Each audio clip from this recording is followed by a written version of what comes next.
The most dangerous thing a person can do in this world is to look at someone who has nothing and see only a reflection of themselves. Elowen Hartwell had learned this lesson at the age of 12 when she watched her father die in the muddy yard of a landlord who had refused to hear his pleas. The landlord had looked at her father, a man who had worked from dawn until dusk for 20 years and had seen nothing worth saving. No history, no dignity, no humanity, just another poor soul begging for mercy that would never come. She had been standing behind the gate, her small fingers wrapped around the cold iron bars, when her father had collapsed to his knees. His voice had cracked as he begged for more time, for just one more week to pay the rent that had been unfairly raised. The landlord had laughed, actually laughed, and then he had ordered his men to drag her father away. 2 days later, her father was dead. Not from the beating, though that had been cruel enough, but from the shame, the humiliation of kneeling before a man who saw him as less than a dog, the knowledge that he could not protect his children, could not provide for them, could not keep the roof over their heads. Elowen had watched the light leave his eyes, and something had died inside her too. But something else had been born in that moment, a quiet, stubborn refusal to ever become like the people who had destroyed her family. A determination to see the humanity in others, even when the rest of the world refused to see it. A belief that kindness was not something you gave only to those who could repay you, but something you gave because it was the only thing that separated you from the monsters. 7 years later, Elowen Hartwell was a maid at Evermont Manor, one of the grandest estates in the kingdom of Eldoria. She worked from before dawn until well past dusk, her hands rough from scrubbing floors, and her back perpetually aching from carrying heavy buckets of water. She slept in a tiny attic room that was cold in winter and stifling in summer. She ate plain bread and watered-down soup, while the aristocrats above her feasted on roasted meats and rich pastries. And yet, she would not have traded her life for theirs, because Elowen had seen what wealth did to people. It did not make them better. It made them worse. It made them forget what it was like to be hungry. It made them forget that the servants who polished their silver and cleaned their chamber pots were human beings with families and dreams and fears. It made them forget that kindness was not a transaction, but a necessity. She knew this because she saw it every single day. She saw the way the upper servants sneered at the lower ones. She saw the way the steward, Lord Cedric Vane, treated the tenants on the estate as if they were livestock to be milked for every last coin. She saw the way the wealthier families looked at the poor who gathered at the gates, hoping for scraps from the kitchen. She saw the way people measured worth by the cut of a coat or the shine of a shoe. She hated it. She hated it, with a quiet, burning intensity that she kept hidden beneath her placid servant's smile. But she had also learned something else over the years. She had learned that sometimes the people who seemed the most powerful were actually the most trapped. That wealth could be a cage as surely as poverty could. That the aristocrats who looked down on everyone else were often the loneliest people in the world, surrounded by sycophants and liars who would never tell them the truth. She had learned that everyone, no matter how high or low, had secrets. And she had learned that the best way to survive was to keep her head down, do her work, and never, ever draw attention to herself. That was, until the day a beggar collapsed in the rain outside the servants' quarters.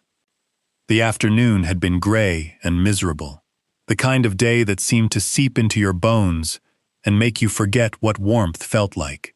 The sky had opened up just before noon, unleashing a torrent of rain that turned the paths to mud and sent everyone scurrying for cover. Elowen had been in the kitchens when the storm hit, helping the cook prepare the evening meal for the manor's many guests. The Duke was hosting a party. Not just any party, but one of the grandest affairs of the season. The great hall had been decorated with hundreds of candles, and more flowers than Elowen had ever seen in her life. The finest musicians had been brought in from the capital. The menus had been planned for weeks. Every servant in the manor had been running themselves ragged to ensure everything was perfect. And the Duke himself?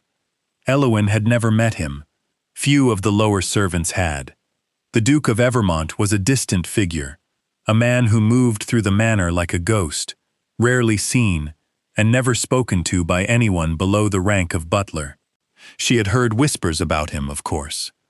The servants' quarters were a hotbed of gossip, and Elowen had learned to listen without participating. The rumors painted a confusing picture. Some said the Duke was a cold, heartless man who cared only for his own pleasures. Others said he was barely ever at the manor, preferring to spend his time in the capital or on his other estates. A few whispered that he was kind, but that his kindness had been exploited by those around him, leaving him wary and distant. Elowen didn't know what to believe. All she knew was that the Duke's presence had thrown the entire household into chaos, and that chaos meant more work for everyone, including her. She had been carrying a heavy load of firewood from the storage shed when she first noticed the figure huddled by the wall near the servants' entrance. She nearly didn't see him at all. He was so still, so utterly motionless, that he could have been mistaken for a pile of discarded rags. It was only when she stepped closer that she realized it was a man. He was slumped against the wet stone wall, his head bowed, his body trembling with cold. His clothes were filthy, torn in several places, and so thin that she could see the bones of his shoulders through them. His hair, dark and matted, hung over his face, hiding his features. He was soaked to the bone, and even from a few feet away, Elowen could see the blue tinge to his lips. For a moment, she froze. She had seen beggars before, of course. They were everywhere in Eldoria, especially in the countryside, where the gap between rich and poor was so vast, it might as well have been a chasm. Some were genuine, desperate people who had fallen on hard times.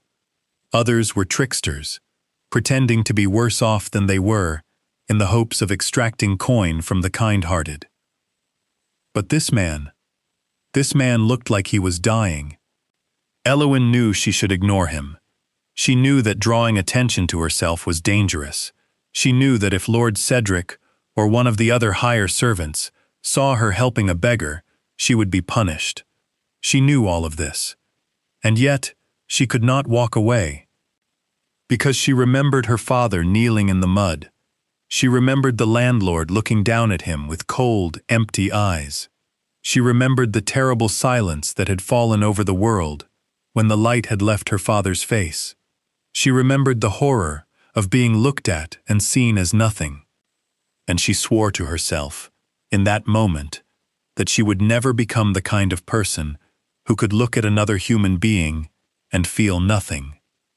She set down the firewood and approached the figure slowly, carefully. "Sir," she said softly. "Sir, are you all right?" The man stirred, a faint movement that was barely perceptible.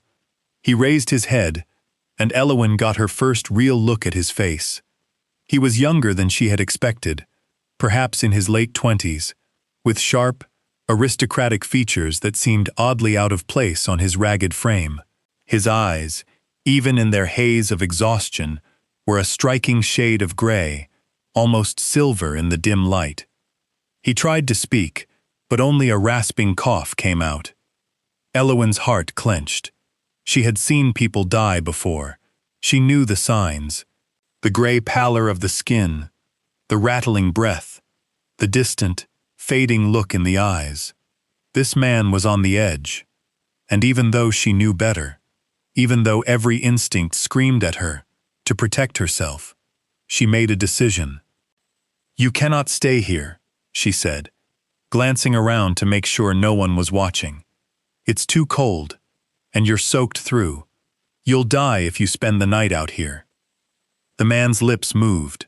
but no sound came out. "Can you stand?" she asked. He shook his head weakly.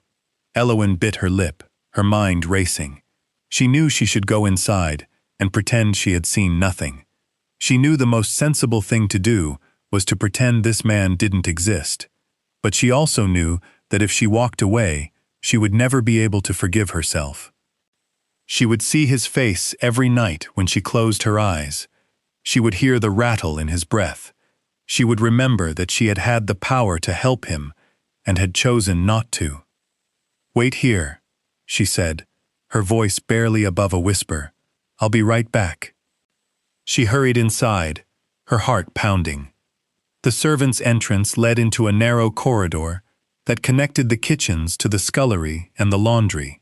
At this hour, the corridor was empty, which was fortunate, because Elowen had no idea what she would say if someone caught her. She ducked into the kitchen, grabbing a bowl of the leftover stew that the cook had set aside for the servants' dinner. She also grabbed a heel of bread, some water, and a blanket she had found hanging on a hook. Then, clutching her meager supplies to her chest, she slipped back out into the rain. The man hadn't moved. If anything, he looked even worse than before, his head lolling to the side and his eyes half closed. "Here," Elowen said, kneeling beside him. "Drink this. It will warm you." She held the water to his lips, and he managed to take a few sips. The color returned to his face slightly, and he blinked, focusing on her.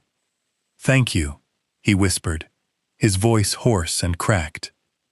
"Don't thank me yet," she said briskly, trying to hide her nervousness. "You need proper food and rest, and I can only give you what I have. But you can take this bread and stew, and you can have this blanket." His eyes, those fascinating gray eyes, studied her face with an intensity that made her skin prickle. He seemed to be trying to understand something, some mystery that only he could see. "You work here?" he asked. "I'm a maid," she said shortly. "Not that it matters.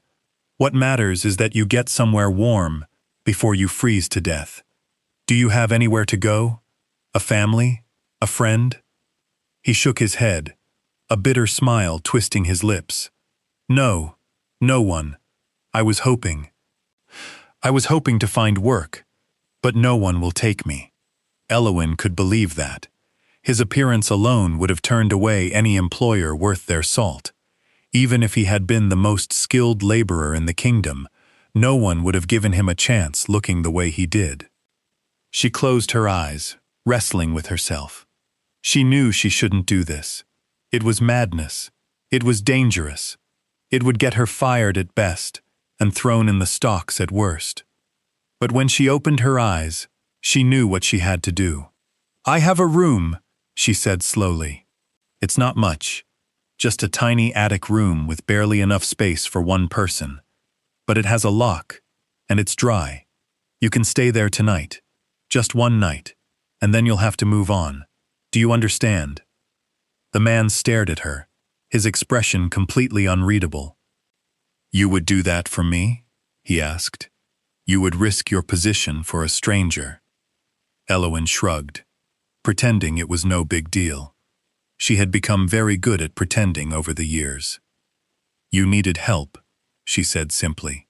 "And I was here. That's all." The man opened his mouth, as if to say something else, but he was interrupted by a sudden fit of coughing that racked his entire body. Elowen's resolve hardened. "Come on," she said, slipping her arm around his shoulders and hauling him to his feet. "Let's get you inside before someone sees us." Getting him up to her room was a nightmare. The servants' stairs were narrow and steep, and the man was barely able to stand, let alone climb. Elowen half carried him, half dragged him up 2 flights of stairs, praying the entire time that they wouldn't run into anyone. They didn't. The attic was silent when they finally reached it, the other maids still busy with their duties. Elowen's room was at the very end of the corridor, a tiny cubicle with a narrow bed, a rickety wardrobe, and a small window that looked out over the estate's gardens. She eased the man onto her bed, the only place to sit, and quickly drew the curtains across the window. Then she locked the door and turned to face him. "You can't stay long," she said, her voice brisk. "But you can rest here for the night. I'll bring you some more food and water when I can." The man looked around the room, his expression unreadable. His eyes lingered on the sparse furnishings, the threadbare blanket, the faded wallpaper that was peeling at the edges.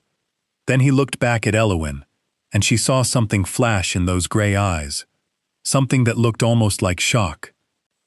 "You sleep here?" he asked. "Where else would I sleep?" she replied, a bit sharply. I assumed the servants' quarters were more comfortable?"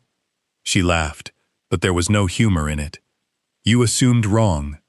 This is all I have, but it's more than you have, and I can spare it for one night."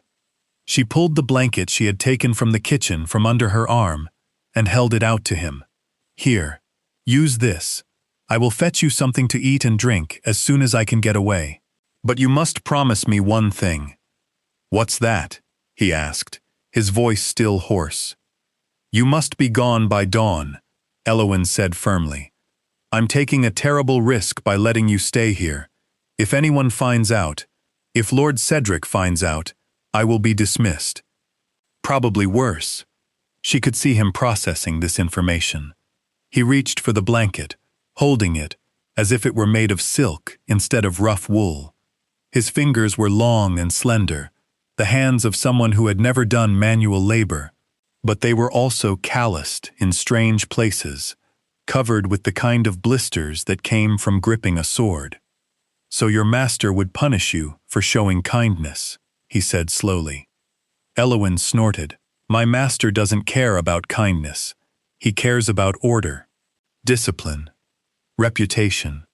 A servant who smuggles a beggar into the house is a servant who cannot be trusted. That's all he would see." "And what do you see?" the man asked, his voice low. She met his gaze. "I see someone who needs help," she said. "That's all. That's all I need to see." Elowen was awake long before dawn the next morning, her body aching from a night spent sleeping on the cold floor. She had given the man her bed and had taken the floor herself, using a thin pillow and a threadbare blanket that she had forgotten she owned. She slipped out of the room as quietly as she could, her heart racing. The man was still sleeping, his breathing deep and even. She had left a small loaf of bread and a jug of water on the nightstand, and she hoped he would remember her warning and leave before the household woke up. She had no idea if he would.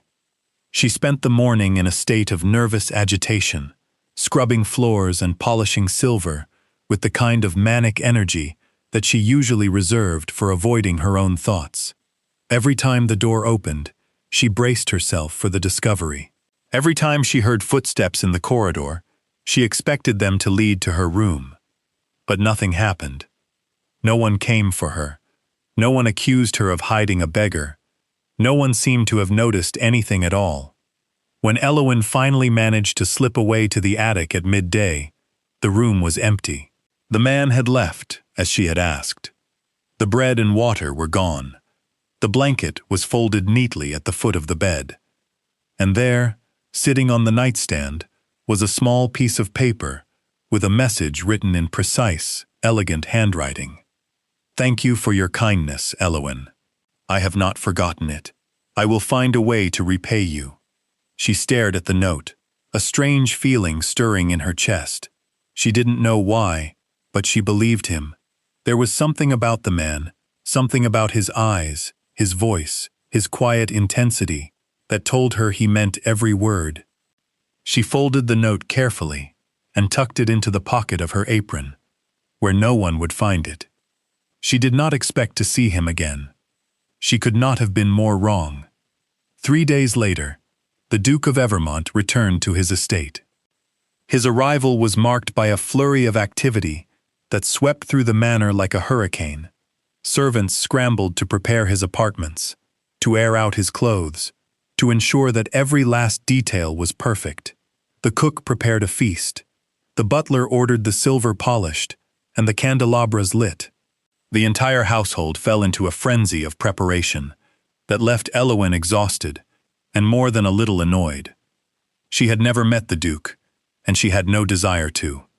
In her experience, aristocrats were the same everywhere, demanding, condescending, and utterly oblivious to the lives of the people who served them.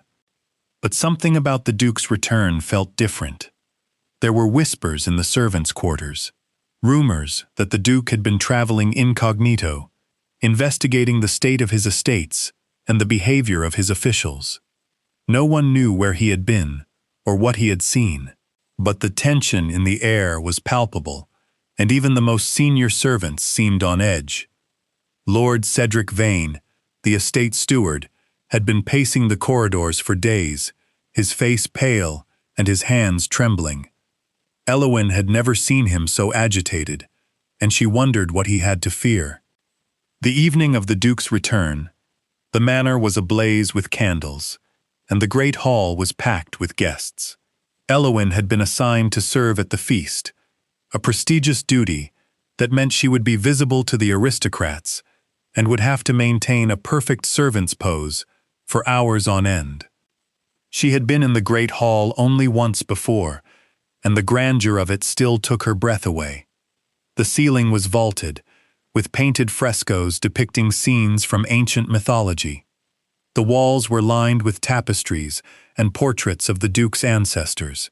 The table was so long that she could barely see the end of it, covered in fine white linen and laden with silver platters and crystal goblets. The guests were equally magnificent, dressed in silks and velvets, their jewels sparkling in the candlelight. They laughed and chattered, their voices a melodic hum that filled the air with a sense of effortless sophistication. Elowen hated them all. She hated the way they looked past her, as if she were invisible. She hated the way they dropped their napkins and expected her to retrieve them without a word of thanks. She hated the way they complained about the food, the wine, the temperature of the room, as if their every whim was the most important thing in the world. But most of all, she hated herself for being here, for serving them, for being too afraid to do anything else. And then, the Duke entered the room. He walked in through the main doors, flanked by his personal servants, and the entire room fell silent. The guests rose from their seats, their faces turned toward the man who held their lives in his hands. Elowen's breath caught in her throat, because she knew that face. She knew those gray eyes. She knew that sharp jaw, that aristocratic nose, that hair that was dark and slightly disheveled, even in the midst of a state occasion. She had seen that face just 3 nights ago, pale with exhaustion, streaked with dirt and rain, staring up at her from the cold stone floor of the servants' quarters. The Duke of Evermont was the beggar she had saved. Her world tilted on its axis. She felt the blood drain from her face, and she knew she must look deathly pale, but she could not help it. She was staring at him, her mouth open, her hands frozen in the act of pouring wine.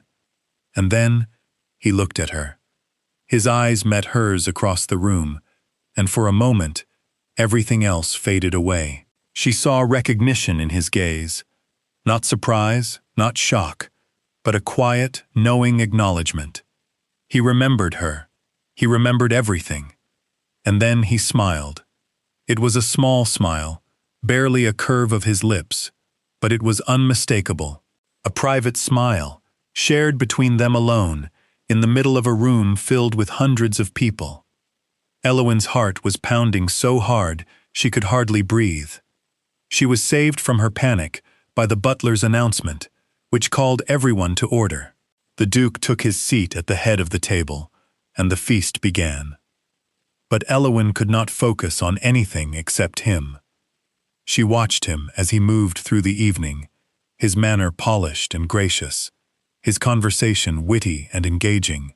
He was everything a duke should be, charming, cultured, effortlessly commanding.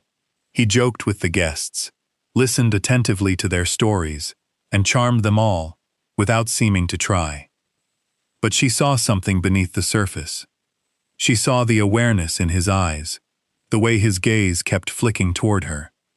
She saw the way his expression hardened when Lord Cedric Vane spoke, the way his jaw tightened and his eyes grew cold. She saw the way he asked questions that seemed innocent, but were actually probing, searching for cracks in the armor of the people around him. She saw the man she had helped, the man who had trembled with cold in the rain, the man who had accepted her meager offerings with such quiet gratitude. And she felt something shift inside her, something she was afraid to name. The feast ended in the early hours of the morning, and Elowen made her way back to her attic room in a daze. She was so tired that her legs felt like lead, and her mind was a whirlwind of confusion, fear, and something that felt dangerously like hope. The Duke was the beggar. She had helped the Duke. She had given him food and water and her own bed. She had risked her position, her livelihood, everything she had, for a man who turned out to be the wealthiest, most powerful person in the kingdom. She felt a surge of anger, hot and bitter, rising in her chest. He had lied to her. He had manipulated her. He had let her believe he was something he was not, and she had given him her kindness, her compassion, her trust. And for what? So he could test her? So he could see if she was worthy? So he could prove that she was just as greedy and self-interested as everyone else? She flung herself onto her bed, burying her face in her pillow, and let out a frustrated scream. But beneath the anger, there was something else, something she did not want to admit. She remembered his eyes, the way they had looked at her in that moment of recognition. She remembered his smile, the quiet gratitude that had been so pure, so unpretentious. She remembered the note he had left her, the promise he had made. "I will find a way to repay you." She had thought it was just a polite sentiment, the kind of thing anyone might say. But now she knew better. He had meant it. And suddenly, Elowen did not know what to think. She lay in her bed, staring at the ceiling, and tried to sort through the tangle of emotions that was churning inside her. She was angry, yes. She had every right to be angry. He had deceived her. He had let her make a fool of herself. But he had also shown her something that no one else ever had. He had shown her that he saw her, not as a servant, not as an invisible nonentity, but as a person, a real person with thoughts and feelings and a life of her own. And that mattered. It mattered more than she wanted it to. The next morning, Elowen was summoned to the Duke's private study. She had been expecting it, in a way. She had known, from the moment she had seen him at the feast, that this conversation would have to happen. But knowing something in your head and accepting it in your heart were two very different things.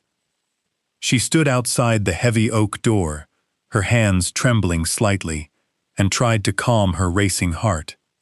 She had never been in the Duke's study before. She had never even seen it.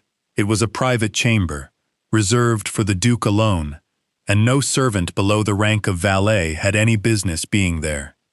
But she was being summoned, and that could only mean one thing. She raised her hand and knocked. "Enter," came the voice from inside. She pushed open the door and stepped into the room. It was smaller than she had expected, more intimate, with walls lined with bookshelves and a large desk placed in front of a window that overlooked the gardens.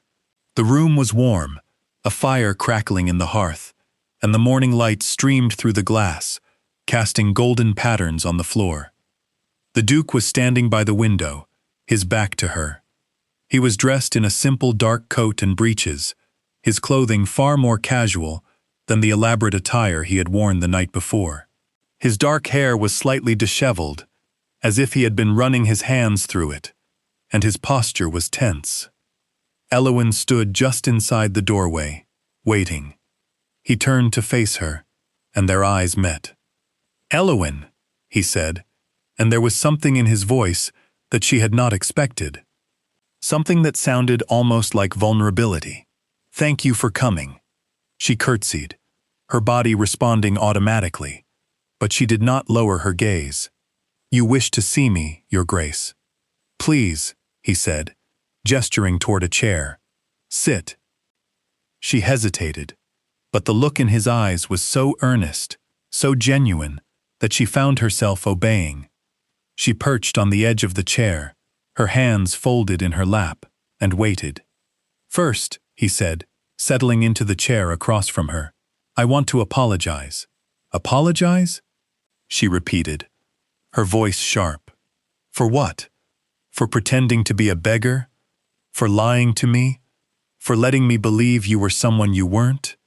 He flinched at her tone, but did not look away. "Yes, for all of that, and more." She stared at him, her anger warring with her confusion. "Why did you do it? Why did you pretend?" He sighed, running a hand through his hair. "Because I needed to see the truth," he said. "I had heard rumors that the steward of my estate, Lord Cedric Vane, was exploiting the tenants and stealing from my coffers. I had heard whispers that the people on my lands were suffering, that they were being treated cruelly by the very people who were supposed to serve them. But I did not know if those rumors were true. I could not trust what I was told by my officials, because they were the ones who stood to benefit from the lies." He paused, his gray eyes searching her face. "So I decided to see for myself," he continued. "I left my estate dressed in rags and traveled through the countryside, looking at my lands through the eyes of a poor man. I wanted to see how my people were truly treated, not when the Duke was watching, but when no one was watching at all." "And what did you discover?" Elowen asked, her voice cold. His expression darkened. "I discovered that the rumors were worse than I had feared. Lord Cedric has been stealing from my tenants for years. He has been raising their rents, blaming me for the increases, and pocketing the difference. He has been driving families off their land, taking their homes and their livelihoods, all in the name of enriching himself." "Then why did you not simply confront him?" Elowen demanded. "Why did you have to deceive me?" "Because I needed to know if anyone could be trusted," he said, his voice soft. "I had spent so long surrounded by people who lied to me, who flattered me, and manipulated me, and told me exactly what they thought I wanted to hear. I had forgotten what real kindness looked like. I had forgotten what it felt like to be treated like a human being, rather than a title." His eyes met hers, and in them she saw something she had never expected to see in a duke: humility. "You showed me that kindness," he said, his voice barely above a whisper. "You, who had nothing to gain and everything to lose, looked at a stranger in the rain and chose to help him. You gave him food and shelter and warmth, without asking for anything in return. You showed me that I had been wrong about the world, that there are people who still believe in compassion, that I could still be worthy of it." Elowen's throat felt tight, and she had to swallow before she could speak. You knew who I was. You knew I worked here. Why did you not reveal yourself?" "Because I did not want to taint the moment," he said simply. "I wanted to remember it exactly as it was, a stranger helping another stranger, not a servant helping her master. I wanted to see if your kindness would be the same if you knew who I was." "And was it?" she asked, her voice hardly above a whisper. He shook his head slowly. "No, it was better, because you showed me that the kind of person you are does not depend on the person you are helping. You would have done the same for anyone. That is who you are." Elowen felt her eyes sting with tears. She blinked them back, refusing to cry in front of him. "Your Grace," she began, but he interrupted her. "Please," he said, "call me Alaric. When we are alone, I want you to call me Alaric." She shook her head, a bitter laugh escaping her lips. "I cannot call you that. You are the Duke. I am a maid. There is a vast distance between us, and nothing you say can change that." "There is no distance," he said, his voice fierce. "Not between us. You saved my life, Elowen. You gave me back something I had lost, faith in humanity. You cannot tell me that means nothing." "I am not saying it means nothing," she replied, her voice trembling. "I am saying that it changes nothing. You are still a duke, and I am still a servant. That will never change." "Why does it have to define us?" he asked, and she heard the raw emotion in his voice. "Why does a title matter more than a person's character? Why does your position matter more than your heart?" Elowen looked away, unable to bear the intensity of his gaze. "Because the world says it does. Because people like Lord Cedric will never let us forget it. Because you have a duty to marry someone of your own station, someone who will help you secure your legacy, not someone who will drag your reputation down." "What if I do not care about my reputation?" he asked. "What if I care about you?" She turned back to him, her eyes wide with shock. You cannot mean that." "I mean every word," he said, and she could see the truth of it in his eyes. "I have spent my entire life surrounded by people who only wanted what I could give them: money, power, protection. You are the first person who ever gave me something without expecting anything in return. You are the first person who ever saw me as a person, not a title. You are the first person who made me want to be worthy of someone." Elowen's heart was pounding so loudly that she could hardly hear her own thoughts. She wanted to believe him. She wanted to believe that the man she had seen in the rain was the real him, not the duke, not the aristocrat, but the man who had been so desperate and so lost that he had needed a stranger's kindness to survive. But she had been hurt before. She had been betrayed by people she had trusted, people who had looked at her and seen nothing worth saving.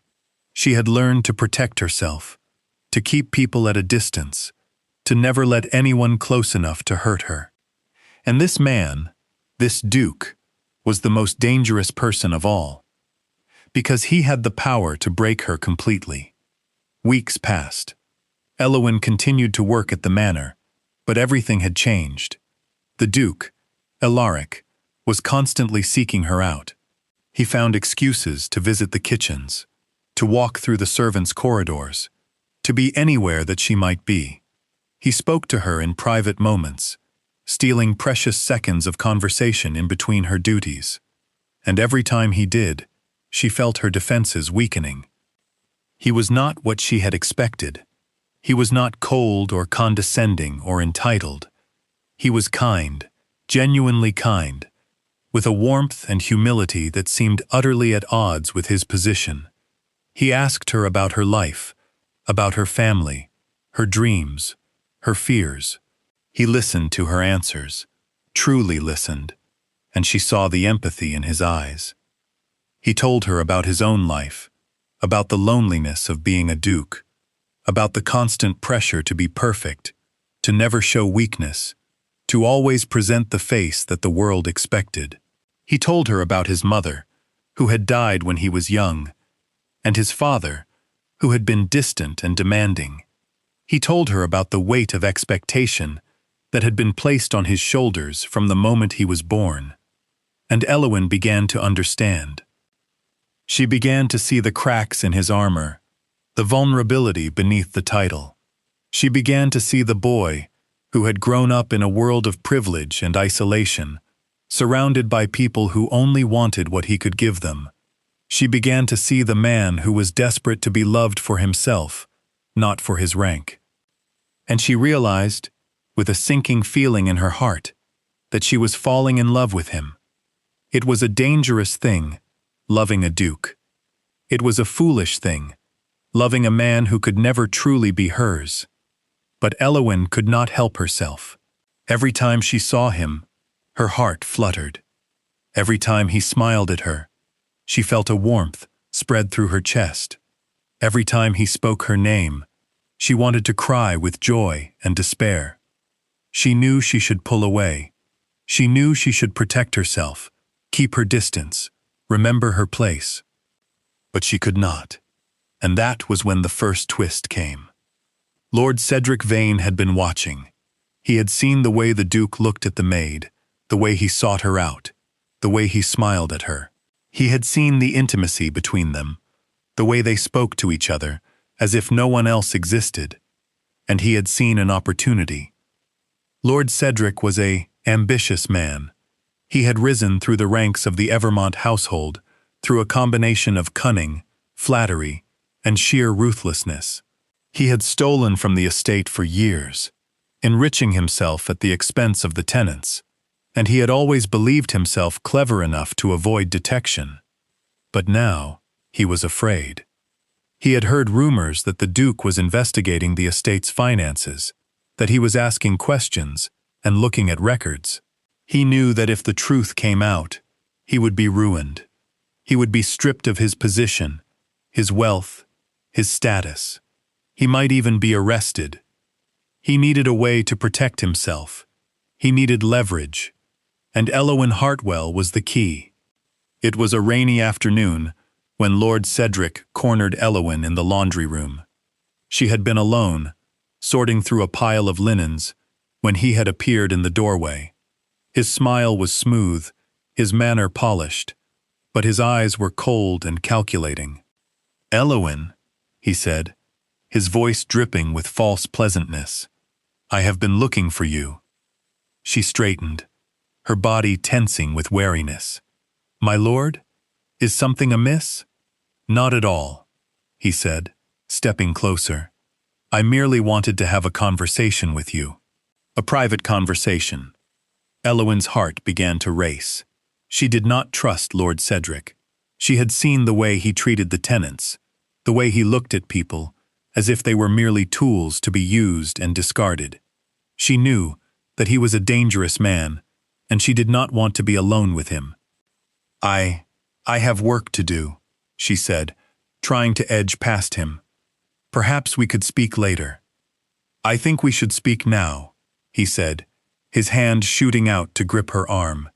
His grip was like iron, and she could not escape.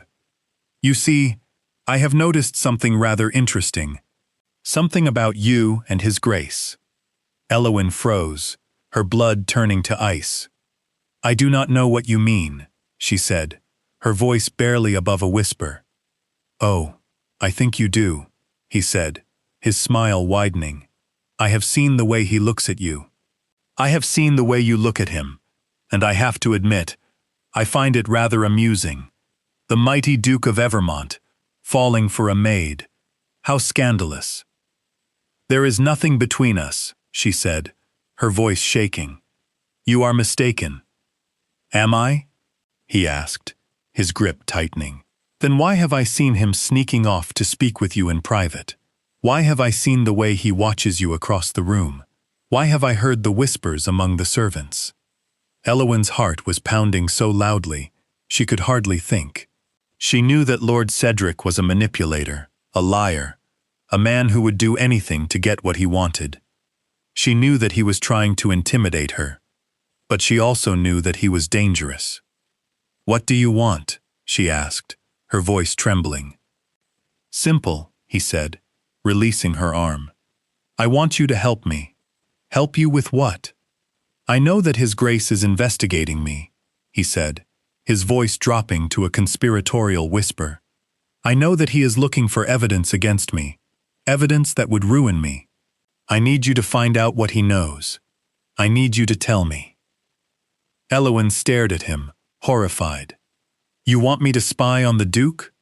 "I want you to help me," he said smoothly. "If you do, I will make it worth your while. Money. A position in a fine household. Anything you want. And if you do not—" He paused, his smile turning cold. "If you do not, I will make sure that everyone knows about your little affair with the Duke. I will make sure that his reputation is destroyed. I will make sure that you are publicly shamed, turned out of your position, and forced to live on the streets." Elowen felt the world tilt beneath her feet. You would not do that. You cannot prove anything. I do not need to prove it, he said, his voice silky. I only need to spread the rumors. And you know how quickly rumors spread in a house like this. The Duke's reputation would be in tatters, and you would be ruined. Is that really what you want? Elowen felt tears prick at her eyes, but she refused to let them fall. She would not give Lord Cedric the satisfaction of seeing her cry. I cannot help you, she said, her voice barely above a whisper. I will not betray him. His smile vanished. Then you will learn what it means to cross me, he hissed. I will destroy you. I will destroy everything you love, and when you are broken and alone, I will make sure that you have nothing left to hold on to. He turned on his heel and walked out of the room, leaving Elowen standing there, shaking with fear. She knew that she should tell the Duke. She knew that Lord Cedric was a threat to everything she held dear. But she also knew that if she told the Duke, he would confront Cedric, and the confrontation could lead to a scandal that would destroy them both. She was trapped. Trapped between her loyalty to Alaric and her fear of Lord Cedric. Trapped between her love for the Duke and her knowledge that a relationship between them was impossible. And for the first time in her life, Elowen did not know what to do. The next few weeks were the most agonizing of Elowen's life. She continued to work, continued to smile, continued to pretend that everything was normal. But inside, she was falling apart. She could not sleep. She could not eat.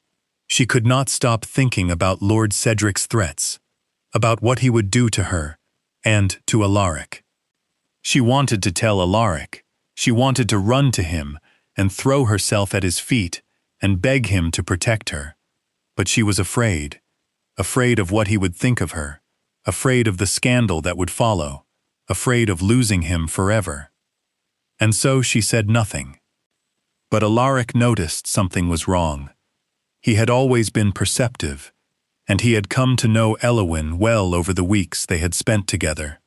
He could see the shadows under her eyes, the way she flinched at unexpected sounds, the way she seemed to be constantly looking over her shoulder.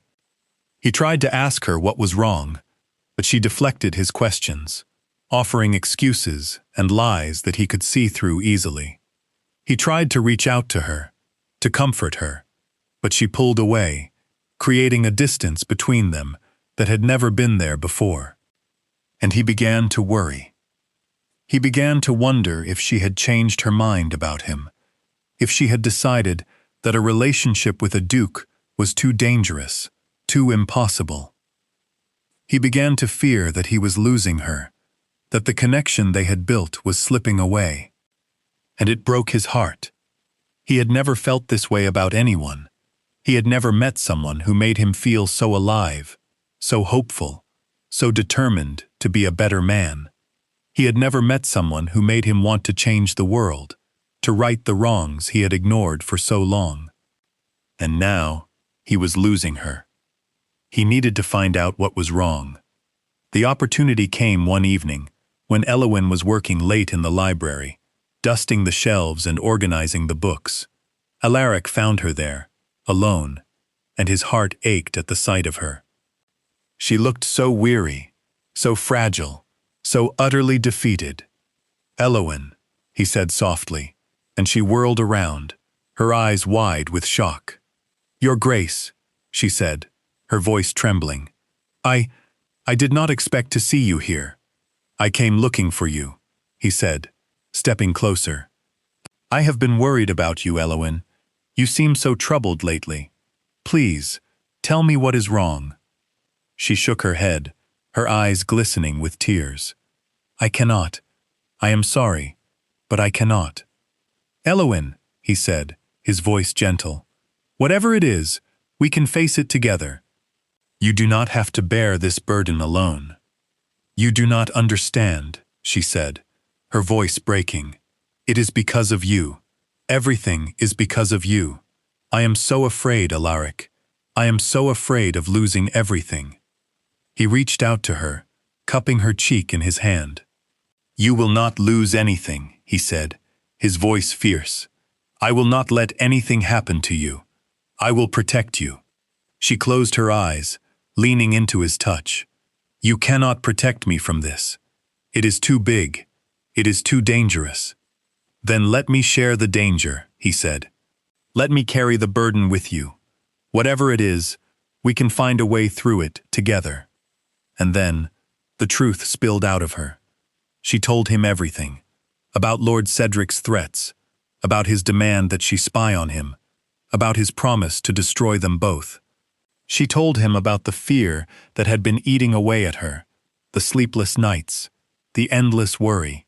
She told him that she had been trying to protect him, to keep him safe, but that she had not known how. When she was finished, Alaric's face was grim. He took her hands in his and looked into her eyes. "Elowen, listen to me. Lord Cedric is a dangerous man, but he is not as powerful as he thinks he is. I have been gathering evidence against him for weeks.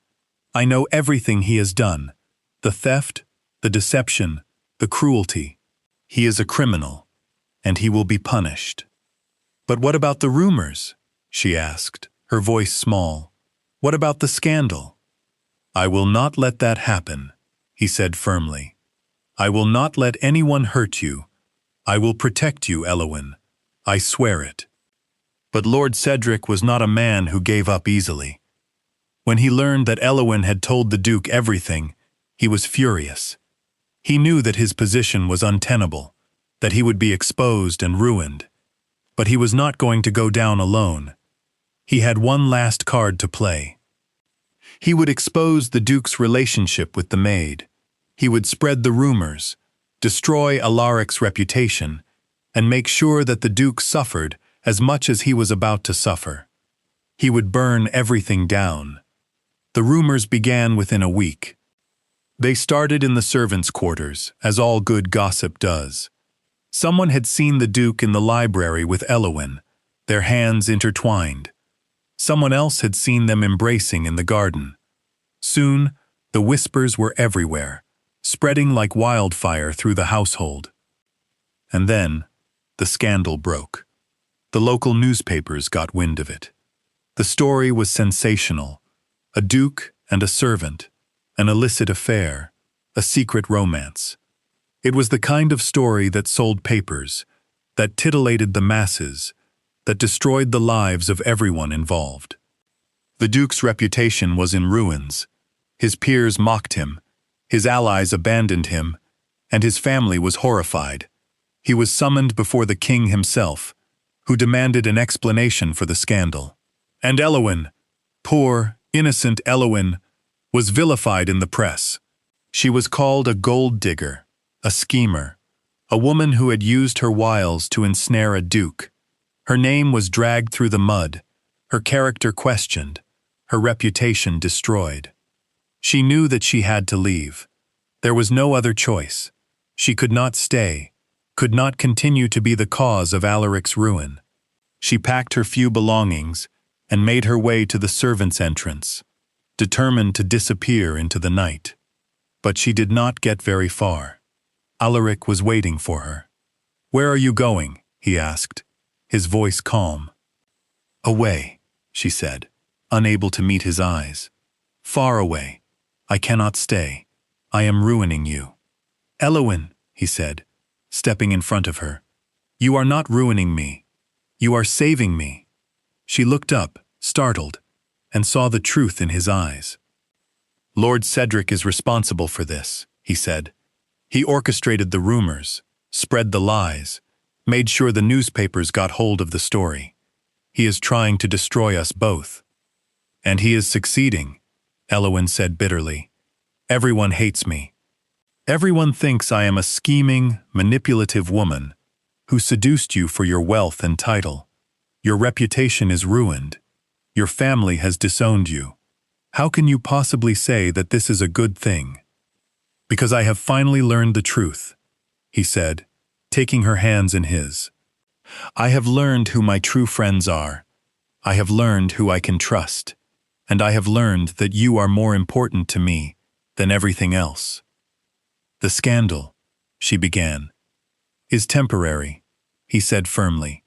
It will pass, but my love for you will not. She stared at him, unable to speak. I love you, Elowen, he said, his voice thick with emotion. I have loved you from the moment you gave me that bread in the rain. You showed me what kindness truly looks like.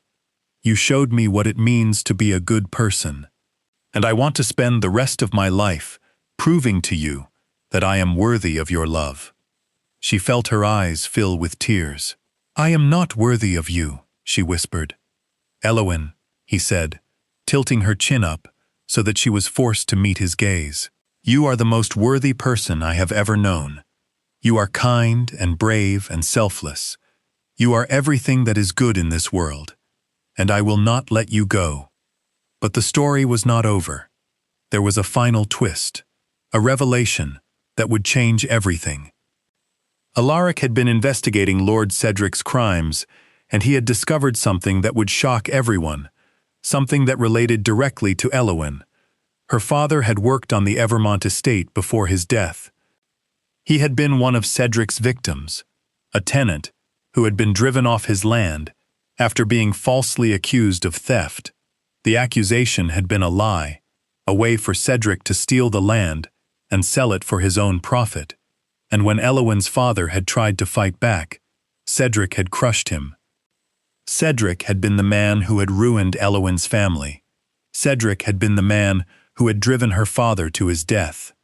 And Alaric, the Duke, the man she had fallen in love with, was the master of the estate that had destroyed her family. When she learned the truth, Elowen was devastated. She loved Alaric. She truly loved him. But how could she be with him when his estate, his family, his very name had caused her family so much pain? She retreated from him, pulling away, unable to bear the weight of the revelation. She could not look at him without seeing her father's face, without hearing his desperate cries for mercy, without feeling the agony of his loss. I cannot do this, she told him, her voice hollow. I cannot be with you. It would be a betrayal of everything I have ever believed in. Elowen, he said, his voice aching with pain. I know what my family did to yours. I know that Lord Cedric is the one responsible. But I am not him. I am not my family. I am not the man who hurt your father. You are the master of the estate that allowed it, she said bitterly. You are the one who profited from his suffering. I did not know, he said, his voice breaking. I swear to you, I did not know. I was a child when it happened. I had no control over the estate. But I am in control now, and I am going to make it right. I am going to expose Cedric. I am going to make sure that he pays for what he did, and I am going to dedicate my life to making sure that nothing like this ever happens again. She shook her head, tears streaming down her face. How can I trust you? How can I believe that you will keep your word? Because I love you, he said simply. Because you have shown me what it means to be a good person, and I want to be that person for you. Not because of my title, not because of my wealth, but because of who I am when I am with you. Elowen stared at him, her heart in turmoil. She wanted to believe him. She wanted to trust him, but the wound was too deep, too raw. I need time, she said, her voice barely above a whisper. I need to think. And she walked away. The final confrontation with Lord Cedric came a week later. Alaric had gathered all the evidence he needed, the accounts, the testimony, the proof of Cedric's crimes. He had summoned Cedric to his study, and he had laid it all out in front of him. You have stolen from my estate for years, Alaric said, his voice cold. You have driven families off their land, including the family of a woman I love. You have lied and cheated and manipulated your way to power, and you have destroyed lives in the process. Lord Cedric's face was pale, his expression defiant. You cannot prove anything. These documents could be forged. The testimony is nothing but hearsay. I have proof, Alaric said, holding up a ledger. This is a record of every penny you have stolen. It has your signature on it, and I have witnesses who will testify against you." Cedric's composure finally cracked. "You will ruin me." "You have ruined yourself," Alaric said. "But I am willing to make you an offer. Confess your crimes publicly, and I will ensure that you are allowed to leave Eldoria without being prosecuted. You will be exiled, and you will never return. If you refuse, I will see you in court, and you will spend the rest of your life in prison." Cedric looked at him, his face twisted with hatred. "You think you have won? You think this is over? I may be ruined, but I will take you down with me. You and your little maid." "You will do nothing of the sort," Alaric said calmly, "because I have already taken steps to ensure that the truth comes out. The evidence has been shared with the authorities. Your crimes will be exposed, and the people you have wronged will finally receive justice, including Elowen Hartwell." Cedric's face contorted with rage. "I should have destroyed her when I had the chance." "That is precisely why you will be leaving tonight," Alaric said, rising to his feet. "I have arranged for a carriage to take you to the coast. You will board a ship and never set foot on Eldorian soil again. If you resist, I will have you arrested." The carriage left before midnight, carrying Lord Cedric Vane into exile. The estate was quiet, the crisis over, and Alaric sat alone in his study, staring into the fire. He had won. He had defeated Cedric, exposed his crimes, and freed the estate from his corruption. But he had lost Elowen, and without her, victory felt hollow. A soft knock at the door interrupted his thoughts. "Enter," he said, expecting a servant. The door opened, and Elowen stepped inside. She looked pale and drawn, her eyes red from crying, but there was a determination in her expression that made his heart ache. "Elowen," he said, rising to his feet. "Your Grace," she said, her voice steady. "I have something I need to say." He nodded, his heart pounding. "I have spent the past week thinking about everything," she said. "About what Lord Cedric did to my family, about what you did to stop him, and I have come to a conclusion." She took a deep breath. "You are not your family," she said. "You are not Lord Cedric. You are a good man, a man who is trying to do the right thing, and I cannot hold you responsible for the sins of others." "Elowen," he began. "Let me finish," she said, holding up a hand. "I have also realized that I cannot live my life in fear. I cannot let the past define me. I cannot let the pain of what happened to my father prevent me from finding happiness." She stepped closer to him, her eyes shining with tears. "I love you," she said, her voice breaking. "I love you, and I cannot imagine my life without you." Alaric felt his heart soar. He crossed the room in 2 swift strides and took her in his arms. "I love you too," he said, his voice thick with emotion. "I have loved you from the moment you gave me that bread in the rain. You saved my life, Elowen. You saved me." She laughed through her tears. "I did not do anything special. I just gave you some food and a place to sleep." "To me, it was everything," he said. "It was the first time someone had shown me kindness without expecting anything in return. It was the first time someone saw me as a person, not a title, and it changed my life." 2 years later, the Duke of Evermont married Elowen Hartwell in a ceremony that shocked the kingdom. The newspapers were full of scandalous headlines. The aristocrats were horrified. The king himself was displeased. But Alaric did not care. He had spent the past 2 years proving himself worthy of Elowen's love. He had reduced the rents on his estates, established a fund for struggling families, and personally listened to the people living on his lands. He had exposed the corruption that had plagued his household and made sure that justice was served. And Elowen, his Elowen, had become a leader in her own right. She had taken charge of the estate's charity programs, using her own experiences to help others who had suffered as she had. She had become a voice for the voiceless, a champion for the poor, a symbol of hope for everyone who had ever been told they were not good enough. Their marriage was not easy. There were always people who looked down on Elowen because of her humble origins. There were always those who whispered about her behind her back. But they faced it together, their love growing stronger with each challenge. And on the day of their wedding, as Alaric looked into Elowen's eyes and made his vows, he knew that he had found the greatest treasure of all. Not his title, not his wealth, not his estates, but a woman who had taught him that true nobility was not inherited. It was earned through compassion, humility, and the way we treat people who have nothing to give us in return. "Elowen," he said, his voice carrying across the church, "I promised you that I would spend the rest of my life proving that I am worthy of you, and I intend to keep that promise." Elowen smiled, her eyes shining with tears of joy.